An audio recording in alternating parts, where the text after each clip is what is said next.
Assalamualaikum. Hari ini kuliah maghrib ada bercakap tentang pendidikan anak-anak. Antara yang Ustaz tu share malam ni tentang penting kita ajar anak-anak kita, didik anak-anak kita untuk kenal agama dan kenal Allah.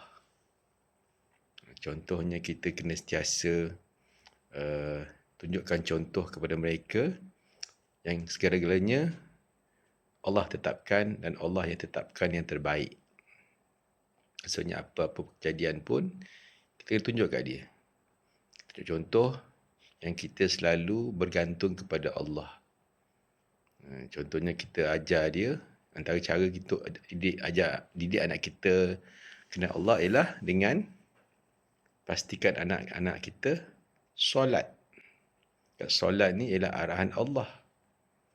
Maksudnya solat ni akan menjadikan kita antara tiket utama untuk kita rasa dekat dengan Allah. Sebab tu penting anak kita ni dalam agama kita tekankan solat ni. Kadang-kadang kita hanya tekankan pendidikan akademik.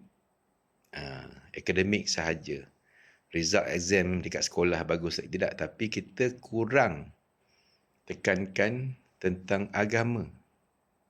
Bila agama tak terbina dalam diri anak-anak, susahlah mereka untuk dekat dengan Allah. Cara paling mudah adalah dengan cara dia kata tunjukkan contoh. Contohnya kita simple dia, bukan yang susah pun. Okay? Selain daripada solat, okay, kita selalu tunjukkan anak-anak kita ni membaca Al-Quran. Anak-anak tengok kita baca Al-Quran. Kemudian kalau ada kesempatan, ajak anak kita baca Quran sama-sama, solat sama-sama, kan? Cuba kita tengok balik. Berapa banyak aktiviti bersama anak-anak kita yang berkaitan dunia, berapa banyak aktiviti kita dengan anak kita berkaitan dengan akhirat. Contohnya, when was the last time kita solat berjemaah sama-sama dengan anak kita kat rumah? When was the last time kita sama-sama berdoa di meja makan dengan anak kita di rumah? When was the last time kita sama-sama membaca Quran, baca Quran ke baca Yasin ke dengan anak kita di rumah? Itulah cara kita nak dekatkan anak kita dengan Allah, mengenal Allah.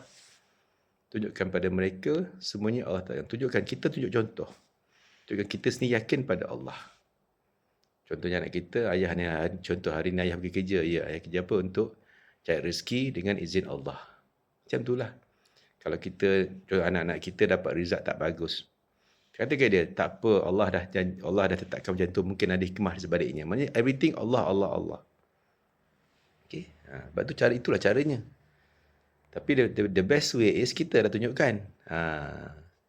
Walaupun kita ni mungkin tak alim, tak perlu sampai kita nak tunggu sampai jadi warak sangat nak mengajar, tak. Start dengan yang mudah-mudah.